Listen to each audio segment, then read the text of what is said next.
Hello everyone and welcome to the channel. In this video, I will show you exactly how to find my airdrop name on Mac.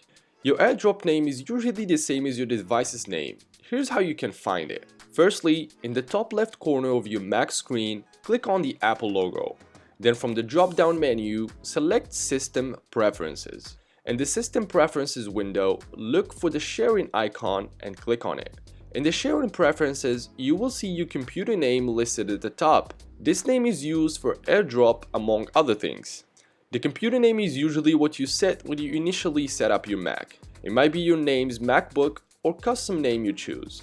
Now, this name is what will appear when you use airdrop on your Mac. Other users will see this name when they attempt to share files with you via airdrop. So if you want to change your computer name, click on the edit button next to the computer name in the sharing preferences. Enter a new name and click done to save the changes. That's it. Your airdrop name is essentially your Mac's computer name, and you guys can find it and modify it in the system preferences and the sharing section. If you guys enjoyed this video, like it and share your comments or questions down below.